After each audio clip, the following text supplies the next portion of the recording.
জয় হিন্দ বন্ধুরা। অগ্নিবীর 2026 পরীক্ষার last minute প্রস্তুতির জন্য জিকে ল্যাবের পক্ষ থেকে আমি নিয়ে এসেছি সম্পূর্ণ সিলেবাস কভার করা 200টি গুরুত্বপূর্ণ জিকে প্রশ্ন নিয়ে, এবং এই 200টি জিকে প্রশ্নের সাথে সাথে থাকবে আরও গুরুত্বপূর্ণ ইনফরমেশান যেগুলি পরীক্ষার জন্য খুবই গুরুত্বপূর্ণ। এবং এই 200টি প্রশ্ন আমি 3টে পার্টে তোমাদের সঙ্গে আলোচনা করব, যার এটি প্রথম পার্ট। এবং এই প্রথম পার্টে আমি আলোচনা করব 20টি প্রশ্ন নিয়ে। আর এই প্রথম পার্টের তোমরা যদি পিডিএফটি চাও তাহলে ভিডিও ডেসক্রিপশন বক্সে আমার হোয়াটসঅ্যাপ গ্রুপের লিঙ্ক দেওয়া থাকবে, সেই লিঙ্কে ক্লিক করে তোমরা গ্রুপে জয়েন হয়ে যেও, সেখানেই তোমরা পিডিএফটি পেয়ে যাবে। চলো ভিডিওতে যাওয়া যাক।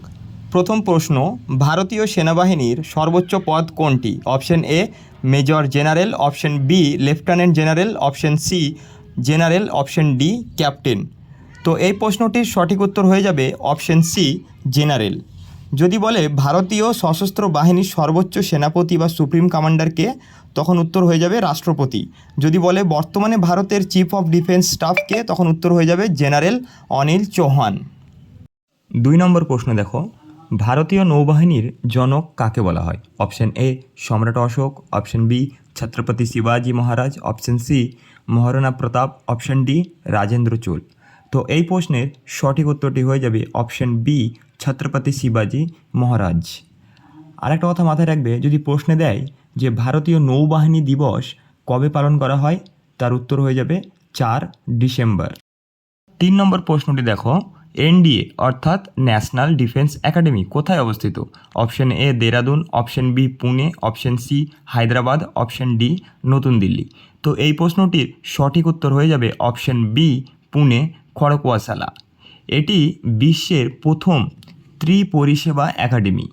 প্রশ্ন যদি বলে আইএমএ অর্থাৎ ইন্ডিয়ান মিলিটারি একাডেমি কোথায় অবস্থিত, তখন উত্তর হয়ে যাবে দেরাদুন। এটি ভালো করে মাথায় রাখবে।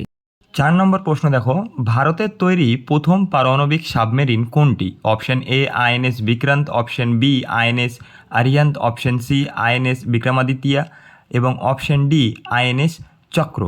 তো এই প্রশ্নটির সঠিক উত্তর হয়ে যাবে অপশন এ আইএনএস বিক্রান্ত। 5 নম্বর প্রশ্ন দেখো, সিয়াচেন হিমবাহে মোতায়েন করা প্রথম মহিলা সেনা কর্মকর্তা কে? Option A captain Avani Chaturvedi, option B captain Shiva Chauhan, option C Punita Arora, option D Bhawana Kanth. তো এই প্রশ্নটির সঠিক উত্তর হয়ে যাবে option B captain Shiva Chauhan. আর বন্ধুরা মাথায় রাখবে, এই যে সিয়াচেন হিমবাহ, এটি হচ্ছে আমাদের ভারতের দীর্ঘতম হিমবাহ, 76 কিমি দীর্ঘ। আর এই সিয়াচেন হিমবাহটি বিশ্বের সর্বোচ্চ যুদ্ধক্ষেত্র। আর এই সিয়াচেন হিমবাহ কারাকোরাম পর্বত শ্রেণীতে অবস্থিত। এই পয়েন্টগুলো মাথায় রাখবে। 6 নম্বর প্রশ্ন দেখো, পানিপথের প্রথম যুদ্ধ কত সালে এবং কাদের মধ্যে হয়েছিল?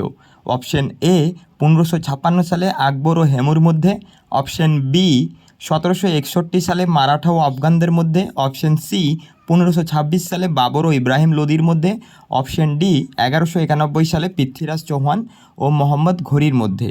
তো এই প্রশ্নটির সঠিক উত্তর হয়ে যাবে অপশন সি 1526 সালে বাবর এবং ইব্রাহিম লোদির মধ্যে।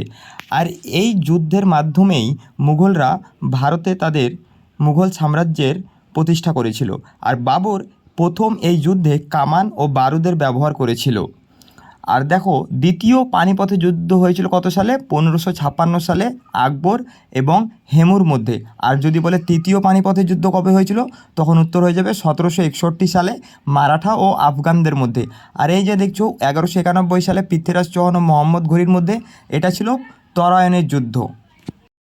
7 নম্বর প্রশ্নটি দেখো, পলাশির যুদ্ধ কত সালে হয়েছিল এবং তখন বাংলার নবাব কে ছিলেন? অপশন এ 1757 সালে মীর জাফর ছিলেন বাংলার নবাব, অপশন বি 1764 সালে মীর কাসিম ছিলেন বাংলার নবাব, অপশন সি 1757 সালে নবাব সিরাজদৌল্লা ছিলেন নবাব, অপশন ডি 1739 সালে নবাব ছিলেন আলীবর্দী খান। তো এই প্রশ্নটির সঠিক উত্তর হয়ে যাবে অপশন সি 1757 সালে 23শে জুন নবাব ছিলেন নবাব সিরাজউদ্দৌলা, এবং যুদ্ধটি হয়েছিল নবাব সিরাজউদ্দৌলা এবং ব্রিটিশদের রবার্ট ক্লাইভের মধ্যে। 8 নম্বর প্রশ্ন দেখো, স্বরাজ আমার জন্মগত অধিকার এবং আমি তা অর্জন করবই, এই বিখ্যাত উক্তিটি কার? Option A Netaji Subhash Chandra Bose, option B Bal Gangadhar Tilak, option C Lala Lajpat Rai, option D Bhagat Singh. তো এই প্রশ্নটির সঠিক উত্তর হয়ে যাবে অপশন বি, বাল গঙ্গাধর তিলক। আর এই বাল গঙ্গাধর তিলককে ফাদার অফ আনরেস্ট বলা হতো, এটা বলেছিলেন ভিনসেন্ট স্মিথ। এবং এই বাল গঙ্গাধর তিলক মারাঠা এবং কেশরী পত্রিকার সম্পাদক ছিলেন। 9 নম্বর প্রশ্ন, মহাত্মা গান্ধী কোন আন্দোলনের সময় করেঙ্গে ইয়া মারেঙ্গে বা ডু অর ডাই স্লোগানটি দিয়েছিলেন? অপশন এ অসহযোগ আন্দোলন, অপশন বি আইন অমান্য আন্দোলন, অপশন সি ভারত ছাড়ো আন্দোলন, অপশন ডি চম্পারণ সত্যাগ্রহ। তো এই প্রশ্নটির সঠিক উত্তর হয়ে যাবে অপশন সি, ভারত ছাড়ো আন্দোলন। আর এই ভারত ছাড়ো আন্দোলন 1942 সালের 8 আগস্ট এই আন্দোলন বম্বে থেকে শুরু হয়েছিল। 10 নম্বর প্রশ্ন, জালিয়ানওয়ালাবাগ হত্যাকাণ্ড কবে এবং কোথায় ঘটেছিল? অপশন এ 13 এপ্রিল 1919 সালে পাঞ্জাবের অমৃতসরে, অপশন বি 10ই মে 1857 সালে উত্তরপ্রদেশের মিরাটে, অপশন সি 13 এপ্রিল 1920 সালে লাহোরে, অপশন ডি 5ই ফেব্রুয়ারি 1922 সালে চৌরি চৌরাতে। তো এই প্রশ্নটির সঠিক উত্তর হয়ে যাবে অপশন এ 13 এপ্রিল 1919 সালে পাঞ্জাবের অমৃতসরে। আর এই নৃশংস হত্যাকাণ্ডের আদেশ দিয়েছিলেন জেনারেল ডায়ার। আর এই হত্যাকাণ্ডের প্রতিবাদে রবীন্দ্রনাথ ঠাকুর তার নাইটহুড উপাধিটি ত্যাগ করেছিলেন। এই পয়েন্টটি মাথায় রাখবে। 11 নম্বর প্রশ্ন, আয়তনের দিক থেকে ভারতের ক্ষুদ্রতম রাজ্য কোনটি? Option A Sikkim, option B Goa, option C Tripura, option D Mizoram. তো এই প্রশ্নটির সঠিক উত্তর হয়ে যাবে অপশন বি গোয়া। আর এই গোয়ার রাজধানী হচ্ছে Panaji.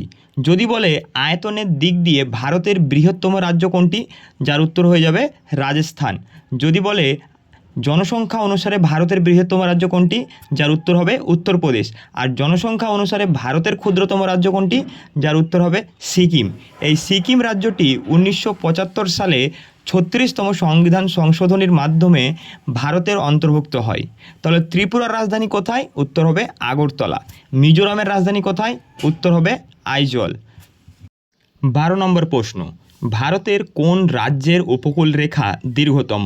Option A Tamil Nadu, option B Maharashtra, option C Andhra Pradesh, option D Gujarat. তো এই প্রশ্নটির সঠিক উত্তর হয়ে যাবে অপশন ডি গুজরাট। যদি বলে দ্বিতীয় দীর্ঘতম উপকূল রেখা কোন রাজ্যের রয়েছে, যার উত্তর হয়ে যাবে অপশন সি অন্ধ্রপ্রদেশ। ঠিক আছে। আর ভারতের মোট কয়টি রাজ্য উপকূলবর্তী যদি বলে, তখন উত্তর হবে 9টি রাজ্য ভারতের উপকূলবর্তী রাজ্য।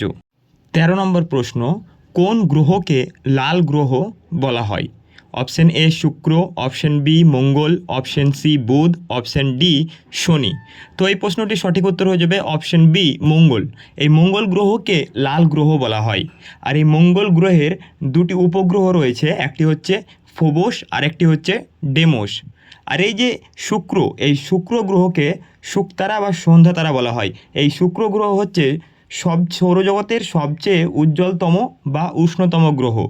যদি প্রশ্ন এমন দেয় যে সূর্যের সবচেয়ে কাছের গ্রহ কোনটি, তখন হয়ে যাবে বুধ। কিন্তু যদি বলে উজ্জ্বলতম বা উষ্ণতম, তখন হয়ে যাবে শুক্র। এটা মাথায় রাখবে। 14 নম্বর প্রশ্নটি দেখো, বিশ্বের বৃহত্তম ম্যানগ্রোভ অরণ্য সুন্দরবন কোন দুটি নদীর বদ্বীপে অবস্থিত? অপশন এ গঙ্গা ও সিন্ধু, অপশন বি গঙ্গা এবং ব্রহ্মপুত্র, অপশন সি গোদাবরী এবং কৃষ্ণা, অপশন ডি নর্মদা এবং তাপ্তি। তো এই প্রশ্নটির সঠিক উত্তর হয়ে যাবে অপশন বি গঙ্গা এবং ব্রহ্মপুত্র নদীর বদ্বীপে এই সুন্দরবন ম্যানগ্রোভ অরণ্যটি অবস্থিত। 15 নম্বর প্রশ্ন, বায়ুমণ্ডলে কোন গ্যাসের পরিমাণ সবচেয়ে বেশি? Option A oxygen, option B carbon dioxide, option C nitrogen, option D hydrogen. তো এই প্রশ্নটির সঠিক উত্তর হয়ে যাবে অপশন সি নাইট্রোজেন। 78.08% রয়েছে নাইট্রোজেন। আর যদি বলে বায়ুমণ্ডলে দ্বিতীয় স্থানে কোন গ্যাস রয়েছে, তখন উত্তর হয়ে যাবে অক্সিজেন। 20.95% অক্সিজেন রয়েছে। আর বন্ধুরা, তোমাদের যদি এই প্রশ্নগুলি ভালো লেগে থাকে, তাহলে অবশ্যই চ্যানেলটি একটু সাবস্ক্রাইব করে দিও এবং একটা লাইক দিয়ে দিও। 16 নম্বর প্রশ্ন, ভারতীয় সংবিধানের জনক কাকে বলা হয়? Option A doctor Rajendra Prasad, option B Jawaharlal Nehru, option C doctor B R. Ambedkar, option D Sardar Vallabhbhai Patel. তো এই প্রশ্নটির সঠিক উত্তর হয়ে যাবে অপশন সি ডক্টর বি.আর. আম্বেদকরকে ভারতীয় সংবিধানের জনক বলা হয়। যদি প্রশ্নে বলে সংবিধান দিবস কবে পালিত হয়, তাহলে উত্তর হয়ে যাবে 26শে নভেম্বর। আর এই ডক্টর BR আম্বেদকর ছিলেন খসড়া কমিটির চেয়ারম্যান। 17 নম্বর প্রশ্ন, মূল সংবিধানে কয়টি মৌলিক কর্তব্য ছিল এবং বর্তমানে কয়টি আছে? অপশন এ, মূল সংবিধানে 10টি ছিল এবং বর্তমানে 11টি। অপশন বি, মূল সংবিধানে কোনোটি ছিল না, বর্তমানে 11টি। মূল সংবিধানে 8টি ছিল, বর্তমানে 10টি। মূল সংবিধানে 11টি ছিল, বর্তমানে 12টি। তো এই প্রশ্নটির সঠিক উত্তর হয়ে যাবে অপশন বি, মূল সংবিধানে একটিও ছিল না, এখন বর্তমানে 11টি রয়েছে। আর বন্ধুরা হাতে মাথায় রাখবে যে 1976 সালে 42তম সংশোধনীর মাধ্যমে 10টি মৌলিক কর্তব্য যুক্ত করা হয়েছিল, যেটি শরণ সিং কমিটির সুপারিশের দ্বারা। এবং 2002 সালে 86তম সংশোধনীর মাধ্যমে 11তম মৌলিক কর্তব্য যুক্ত করা হয়, যেটি শিক্ষার অধিকার। তাহলে এখন বর্তমানে 11টি মৌলিক কর্তব্য রয়েছে। 18 নম্বর প্রশ্ন দেখো, লোকসভার সদস্য হওয়ার জন্য ন্যূনতম বয়স কত প্রয়োজন? অপশন এ 18 বছর, অপশন বি 21 বছর, অপশন সি 25 বছর, অপশন ডি 30 বছর। তো এই প্রশ্নটির সঠিক উত্তর হয়ে যাবে অপশন সি 25 বছর। রাজ্যসভার সদস্য হতে গেলে 30 বছর প্রয়োজন, আর ভারতের রাষ্ট্রপতি বা রাজ্যপাল হতে গেলে 35 বছর প্রয়োজন। 19 নম্বর প্রশ্ন, ভারতের প্রথম রাষ্ট্রপতি কে ছিলেন? Option A doctor Sarvepalli Radhakrishnan, option B doctor Rajendra Prasad, option C doctor Zakir Hussain, option D VV Giri. তো এই প্রশ্নটির সঠিক উত্তর হয়ে যাবে অপশন বি ডক্টর রাজেন্দ্র প্রসাদ।